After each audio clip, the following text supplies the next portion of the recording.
కొంతమంది పిల్లలు ఎగ్జామ్స్ రాగానే అతిగా టెన్షన్ పడడం కానీ, ఎక్కువ కంగారు పడడము, దాంతో పాటుగా తలనొప్పి, జ్వరము, వాంతులు చేసుకోవడము, ఎగ్జామ్స్ అంటే భయం అవుతుందని చెప్పేసి చెప్పడము, ఇలా చేస్తూ ఉంటారు. ఇలాంటి పిల్లల్ని మనం హ్యాండిల్ చేయొచ్చు. ఖచ్చితంగా హ్యాండిల్ చేయొచ్చు.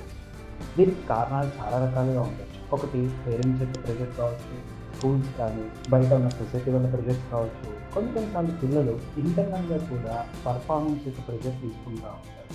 అది వాళ్ళ యొక్క పర్ఫార్మెన్స్‌ని వాళ్ళ యొక్క ఫ్రెండ్స్‌తోని కంపారిజన్ చేసుకోవడము, మార్క్స్ తక్కువగా వస్తే నన్ను ఎలా జడ్జ్ చేస్తారని చెప్పి భయపడడం వల్ల ఇలాంటి సింప్టమ్స్ వచ్చే ఛాన్సెస్ ఉంటాయి.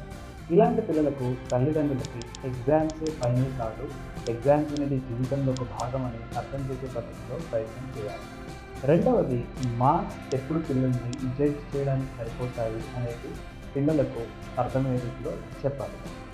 దీంతో పాటుగా పిల్లలు అవుట్ ఆఫ్ కంట్రోల్ అవుతున్నారు, మేము కంప్లీట్‌గా ఎగ్జామ్స్ రాయము, మా వల్ల కావట్లేదని చెప్పేసి ఇంకా ఎక్కువ కంగారు పడతా ఉంటే వెంటనే సంప్రదించండి doctor Sai Krishna, consultant psychiatrist, Jayaram hospital, Manchamma Thota, Karimnagar.